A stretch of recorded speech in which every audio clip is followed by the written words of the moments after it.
আসসালামু আলাইকুম। কেমন আছেন বন্ধুরা? আশা করছি আপনারা ভালোই আছেন। আজকের ভিডিওটা খুবই আকর্ষণীয় হতে চলেছে। তো আজকে আলোচনাটা হচ্ছে মা আয়েশার জীবনী। আরো ৩ জন আছে ওর সঙ্গে। শুনুন, আশা করছি খুবই ভালো লাগবে।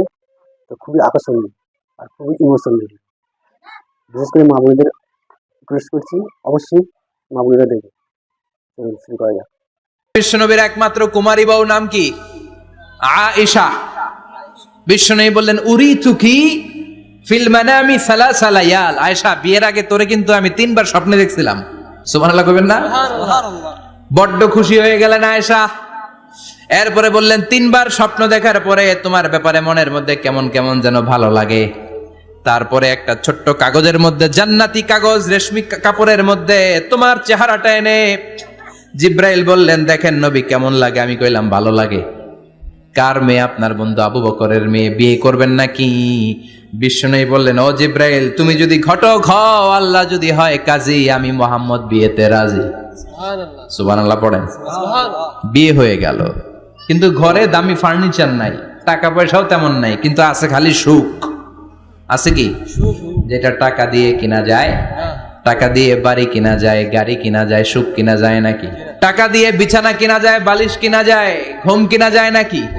কথা বলেন। এজন্য সুখ দেয়ার মালিক কে? দোকানে সুখ পাওয়া যায়? সুখ দেয়ার মালিক একজন, তিনি কে? মা আয়েশা একমাত্র কুমারী বউ। আল্লাহ আদর করে তিনি ডাকতেন হুমায়রা, আবার মাঝে মাঝে ডাকতেন ইয়া আইশু। আয়েশা না, আয়েশু সংক্ষেপ। এত ভালোবাসতেন মা আয়েশাকে। মা আয়েশা গ্লাসের যেই জায়গা দিয়ে পানি খেতেন, বিশ্বনবী ওই জায়গায় মুখ লাগিয়ে পানি খেত। মা আয়েশা গোশতকে হাড্ডি ফেলে দিলে বিশ্বনবী ওই হাড্ডিটা নিয়ে চষতে শুরু করে দিত। এক বালতি থেকে পানি নিয়ে 2 জনে গোসল করত। আল্লাহ আবার বিশ্বনবীর সাথে সাথে মাঝে মাঝে বায়না ধরতো, মাঝে মাঝে রাগও করত। সুবহানাল্লাহ কোন? স্বামী স্ত্রীর মধ্যে একটু রাগ আছে না নাই? রাগ থাকলে ওইটারে আবার ভালোবাসায় পরিণত করে দেয় কে? রাগ না থাকলে ভালোবাসা তো ভালোবাসাই না। রাগ থাকতেই হবে, তাই এই ভালোবাসার মর্ম বোঝা যায়। চিল্লায় বলেন ঠিক কিনা? ক্ষুধা না থাকলে খাবারের মর্যাদা বোঝা যায় না। সারাদিন পেট ভরা, খাওয়ার মজা বুঝবেন? ক্ষুধা, প্রচন্ড ক্ষুধা, তৃষ্ণার্ত, লেবুর শরবত পাইলে অমৃতের মতো লাগে। প্রচন্ড ক্ষুধা, হাজি বিরিয়ানি পাইছেন 1 প্লেট, ইচ্ছে মতো খাবেন, কিন্তু পেট ভর্তি, হাজি বিরিয়ানি খাওয়া যাবে? এজন্য রাগ না থাকলে ভালোবাসা যে কত দামি, ভালোবাসা যে আল্লাহর পক্ষ থেকে কত বড় নেয়ামত বোঝা যায় না। মাঝে মাঝে মা আয়েশা রাগ করতেন। শুনতেছেন? বিশ্বনবী বলেন আয়েশা, কখন তুমি রাগ করো, কখন তুমি আমারে ভালোবাসো আমি বুঝি। সুবহানাল্লাহ পড়েন। মা আয়েশা বললেন কেমনে বুঝেন? বিশ্বনবী বললেন যখন তুমি রাগ করো তখন নামাজের পরে দোয়ার মধ্যে বলো, ও ইব্রাহিম আলাইহিস সালামের আল্লাহ, আপনি আমার উপর দয়া করেন। তার মানে তুমি রাগ করে আছো, আমার নাম নাও নাই। আর যখন আমার উপর খুশি থাকো, নামাজের পরে দোয়াতে বলো, মুহাম্মদ সাল্লাল্লাহু আলাইহি ওয়াসাল্লামের আল্লাহ, আপনি আমাদের উপর রহমত করেন। তার মানে খুশির সময় তুমি আমার নাম নাও, রেগে গেলে অন্য নবী দেয়া দোয়া সাইরা দাও, রেগে গেলে আমার নামটা নাও না। মা আয়েশা বলে নবী গো, আমি তো শুধু নামটাই মুখ দিয়ে নেই না, কিন্তু কলিজা থেকে তো আপনারে বাদ দিতে পারি না। আল্লাহু আকবার! কি ভালোবাসা! মা আয়েশা বলতেন আমি যখন বিশ্বনবীর সাথে শীতের রাতে এক ল্যাপের নিচে ঘুমাতাম, তখনও জিব্রাইল ওহী নাজিল করত। সুবহানাল্লাহ নাই? কোন স্ত্রীর সাথে অন্তরঙ্গ বসবাসের সময় কোরআনের ওহী নাজিল হতো না। একমাত্র মা আয়েশার সাথে যখন এক বিছানার এক ল্যাপের নিচে 2 জন শুয়ে আছে, কোরআনের আয়াত নাজিল করছে কে? আবার মা আয়েশা বলছেন আমার কারণে ও মুসলিম উম্মাহ তোমরা তায়াম্মুমের বিধান পেয়েছো। ফাতায়াম্মামু সাঈদান তাইয়্যিবা। মা আয়েশা একটা যুদ্ধে গিয়েছিলেন, যুদ্ধ থেকে ফেরার পথে মা আয়েশার গলার লকেট নাই। মাঝে মাঝে হয় না, মহিলা গলার লকেট পায় না, পুরা বাড়ি আগুন করে ফেলাইছে, লকেট নাই।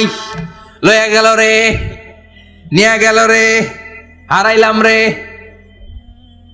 মা আয়েশার লকেট নাই। লকেট হারানোর পরে মা আয়েশা কান্নাকাটি।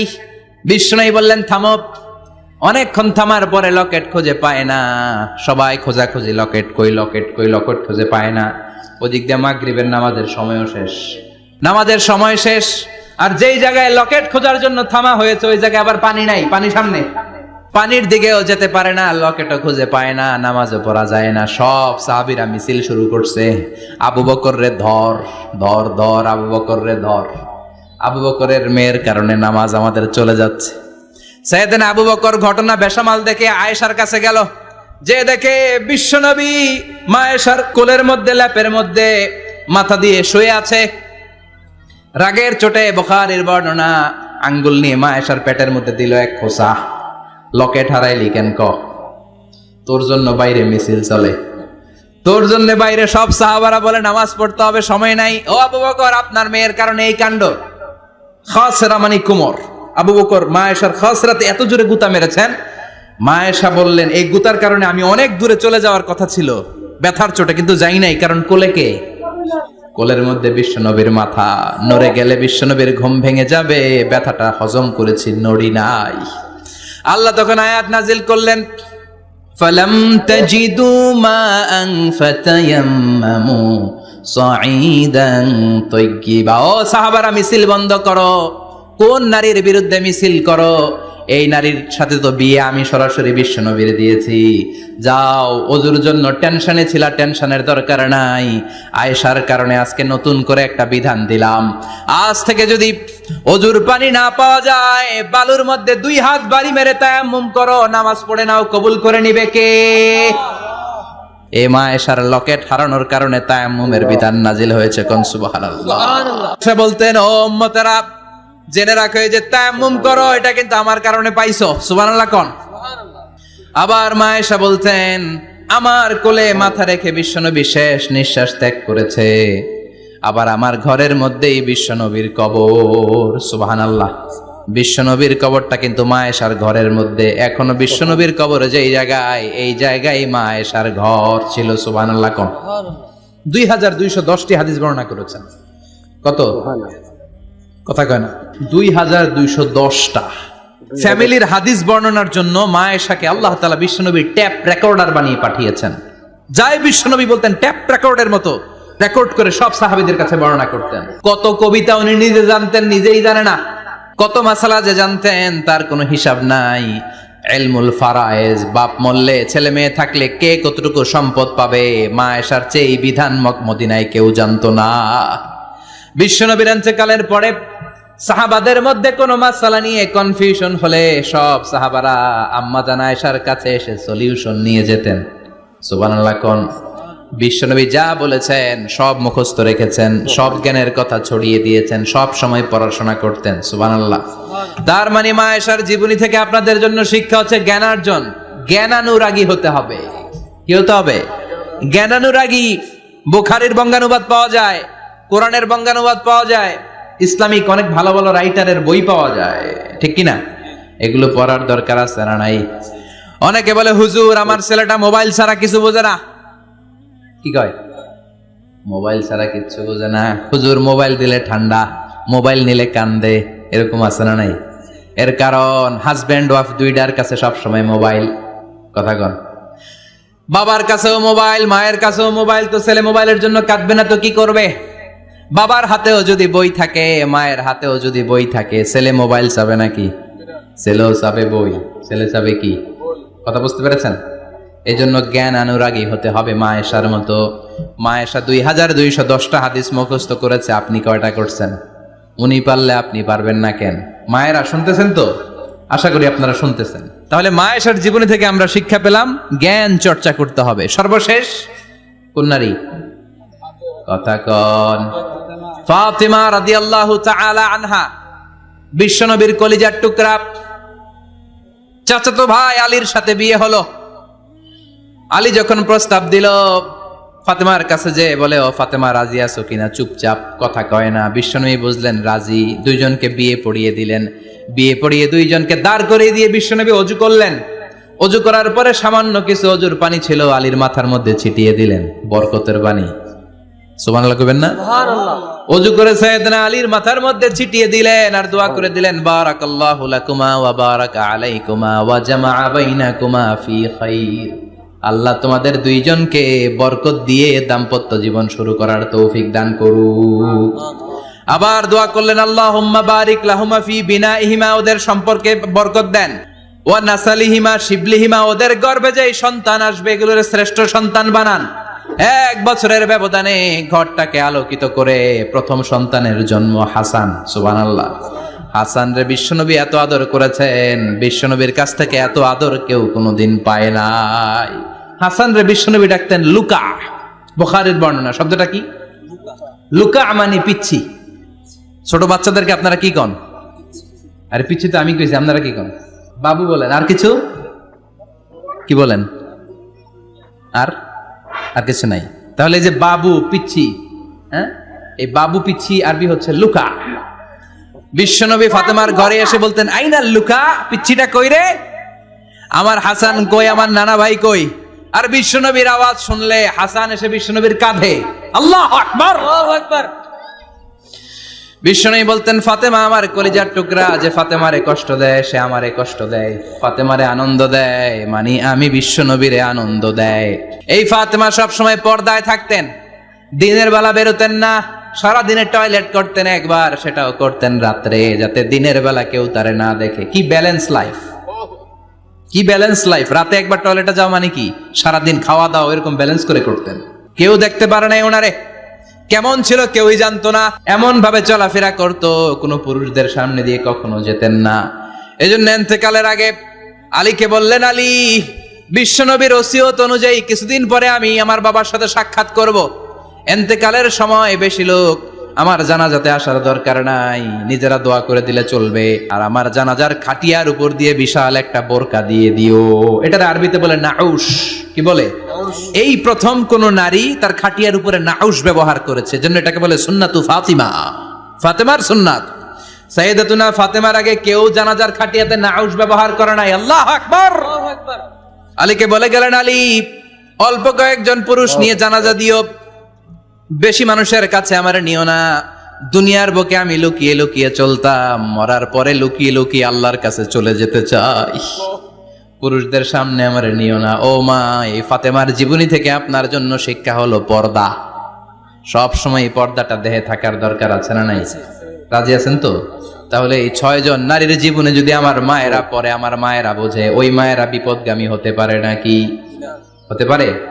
তাহলে 6 জনের আবার রিভাইজ করে চলেন। প্রথমে বললাম কার কথা? হাজারের জীবনী থেকে শিক্ষা কি? আল্লাহর উপর তাওয়াক্কুল। 2 নম্বরে বললাম কার কথা? আসিয়ার কথা। আসিয়ার জীবনী থেকে শিক্ষা হলো ইমানের পথে অবিচল থাকতে হবে, ঠিক কিনা? তারপরে মারিয়ামের জীবনী থেকে শিক্ষা হলো সব সময় ইবাদতে মশগুল। খাদিজার জীবনী থেকে শিক্ষা হলো প্রতিভক্তি, স্বামীর প্রতি আনুগত্য। মা আয়েশার জীবনী থেকে শিক্ষা হলো জ্ঞান অর্জন করতে হবে কার খুশির জন্য। আর ফাতিমার জীবনী থেকে শিক্ষা হলো সব সময় পর্দা গায়ের মধ্যে থাকার দরকার আছে না নাই? মানতে রাজি আছেন? এই 6 জনের জীবনী গ্রন্থ কিনা যাবে না? কিনতে রাজি আছেন তো? কথা কয় না? সবাই রাজি? নারীদের জন্য জান্নাতে যাওয়া সহজ, very easy way. Our beloved Prophet Muhammad has prescribed a very easy way to enter the paradise for the women. নারীদের জন্য জান্নাতে যাওয়ার সহজ শর্টকাট। মায়েরা আবার কান খাড়া করেন খরগোশের মতো, শর্টকাট বলে দিয়ে যাই। আল মারআতু ইযা সাল্লাত খামসাহা, বিশ্বনবী ফরমান 4টা কাজ যে নারী দুনিয়ার বুকে করবে, ওই নারীর জন্য জান্নাতের 8টা দরজা খুলে দিবে কে? আল্লাহ। 1 নম্বর আল মারআতু ইযা সাল্লাত খামসাহা, 5 ওয়াক্ত নামাজ যে মেয়েরা পড়বে, সামাত শাহরাহা, যারা রমজানের রোজা রাখবে, আতাআত বালাহা, স্বামীর আনুগত্য করবে, হাফিজাত ফুরুজাহা, লজ্জাস্থানের হেফাজত করবে। এই 4টা কাজ যে নারীরা করবে, 8টা জান্নাতের দরজা তাদের জন্য খুলে দিবে কে? আল্লাহ। সহজ হয়ে গেল না? মাত্র 4টা। কয়টা? 4টা। আরো জোরে বলেন, কয়টা? 4টা। মাত্র 4টা কাজ। আর কিছু কাজ করতে বিশ্বনবী নিষেধ করেছেন। জামার উপর দিয়ে পারফিউম মেখে যেতে নিষেধ করেছেন মুহাম্মদ সাল্লাল্লাহু আলাইহি ওয়াসাল্লাম। আইয়ুমা ইমরাআতিন ইস্তাআতারাত, যেই মহিলারা পারফিউম মেখে বের হলো পুরুষদের দৃষ্টি আকর্ষণের জন্য, কিয়ামতের দিন জিনাকারিনীদের কাতারে ওদেরকে দাঁড় করাবে কে? আল্লাহ। অনেক মহিলারা আছে ঝাঁঝালো পারফিউম দেয়, আছে না? টেম্পুর মধ্যে বসাই যায় না, না?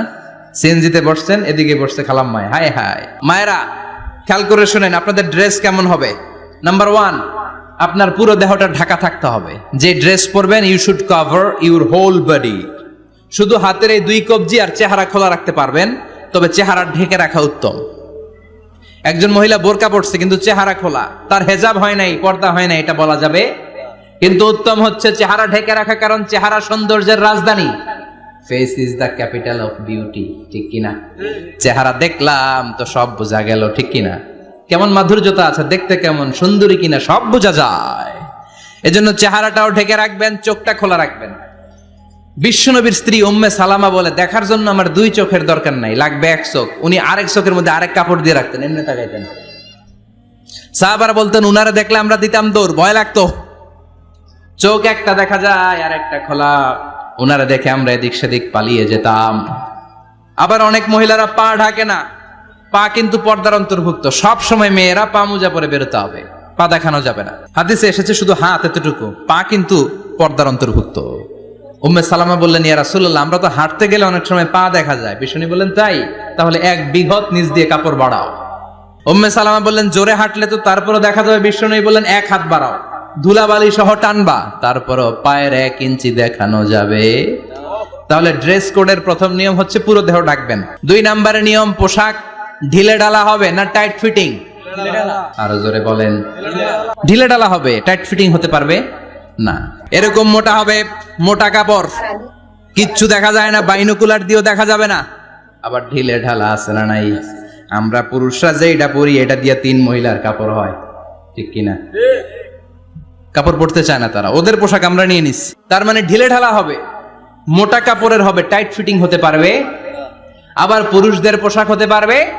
এই 4টা নিয়ম মেনে যে যেই ধরনের পোশাক পরেন, চাদর পরেন সমস্যা নাই, শাড়ি পরেন সমস্যা নাই, ব্লাউজ পরলে ফুল হাতা পরবেন সমস্যা নাই, মেক্সি পরলেও সমস্যা নাই, বোরকা পরলেও সমস্যা নাই, কিন্তু পোশাকটা শালীন পোশাক হতে হবে। কি পোশাক? সবাই বলেন, শালীন পোশাক।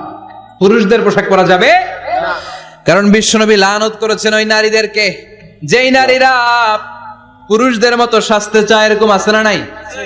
দেখলে বোঝা যায় না কোনটা ছেলে কোনটা মেয়ে, আছে না নাই? ইসলাম যে মর্যাদা আপনাদেরকে দিয়েছে, আর কেউ দিয়েছে নাকি? ইসলাম বলে প্রথম সন্তান কন্যা সন্তান হলে ঘরের মধ্যে বরকত, আছে না নাই? মিন বারাকাতিল মারআতি তাবকিরুহা বিল ইনাস।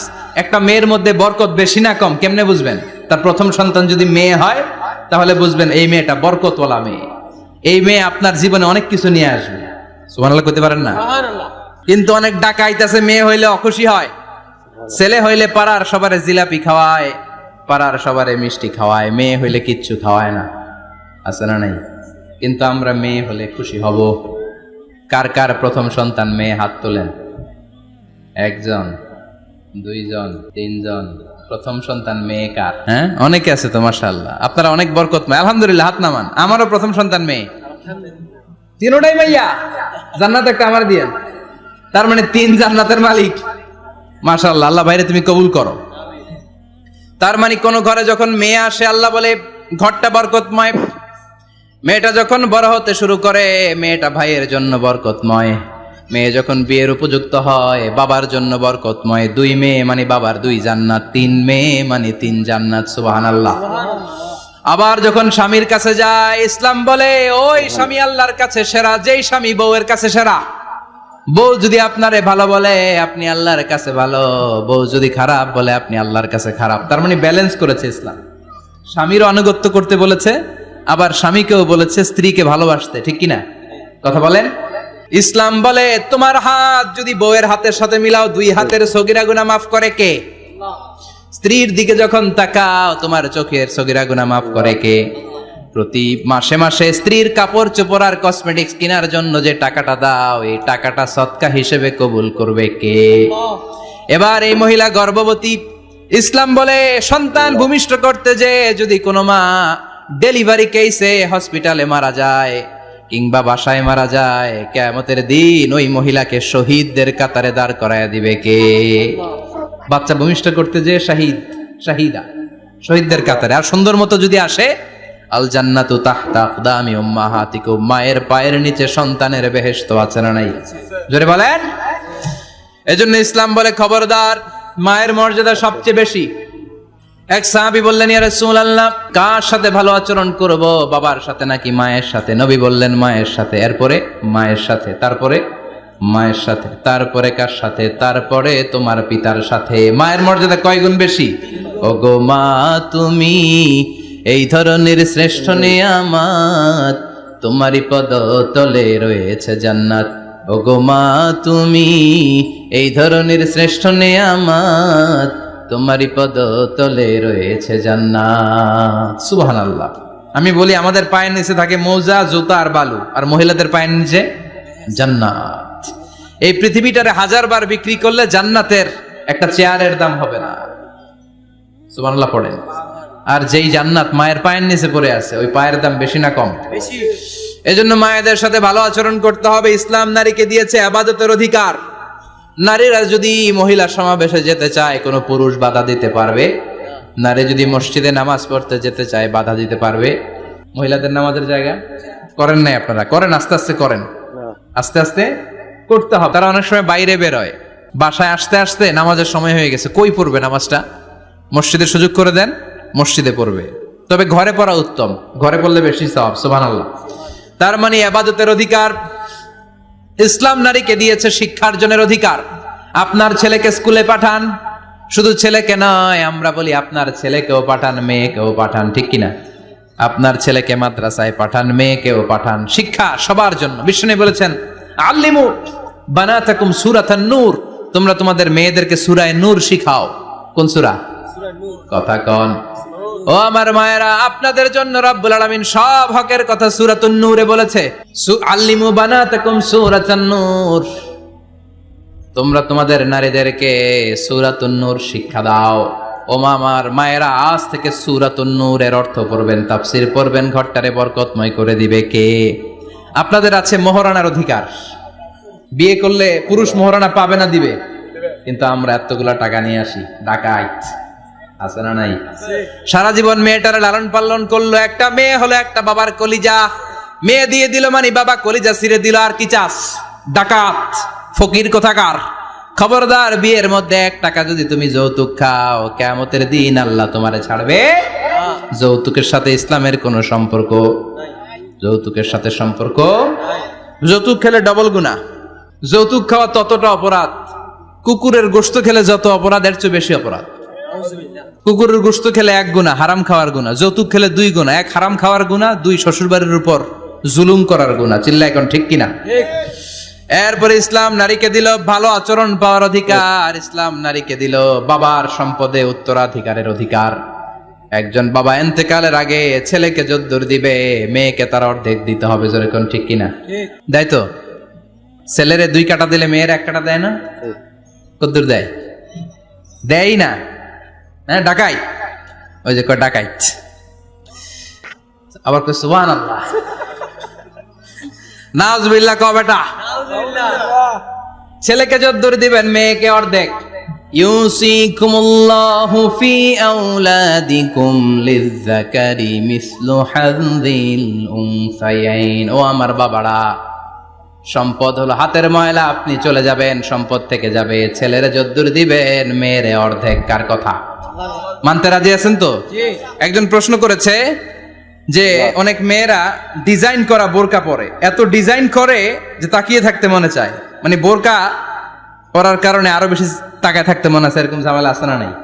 না, এরকম ঝিলিমিলি ঝিলিমিলি বিভিন্ন ধরনের ডিজাইন করা, অতিমাত্রায় ডিজাইন, যেটা মানুষের দৃষ্টি আকর্ষণ করতে পারে, এরকম বোরকা পরা যাবে না। বোরকা হতে হবে ঢিলে ঢালা, বোরকা হতে হবে মোটা কাপড়ের, বোরকা হতে হবে আপনার সেফ গার্ড। ওই বোরকায় যদি আপনার সর্বনাশের কারণ হয়, তাহলে তো এই বোরকা দিয়ে কোনো লাভ নাই। চিল্লা এখন ঠিক কিনা? আমার বোনেরা, আপনাদের জন্য যা বলেছি কেফায়া, নাকতাফি বিহাদাল কাদার, এতটুকুই আমি যথেষ্ট মনে করি। এজন্য এই 6 জন নারীর জীবনী আমাদেরকে জানতে হবে, আমাদেরকে হেজাব পালন করতে হবে আমাদের সিকিউরিটির জন্য। ইসলাম আমাদেরকে যে অধিকার দিয়েছে কেউ দেয় নাই। ইসলাম যে বিধান দিয়েছে আমাদের ভালোর জন্যই দিয়েছে, ঠিক কিনা? আল্লাহ আমাদের সবাইকে কথাগুলো বোঝার ও আমল করবার তৌফিক দান করুক। আমরা পড়ি আমিন। আমিন। ওয়াজটা শুনলেন তো, কেমন লাগলো? আশা করছি আপনাদের ভালোই লেগেছে। তো এই ধরনের ওয়াজ পেতে আমার চ্যানেলটা সাবস্ক্রাইব করুন এবং আমার সাথে থাকুন, আর বেশি বেশি করে শেয়ার করুন। আসসালামু আলাইকুম রহমতুল্লাহি ওয়া বারাকাতুহু।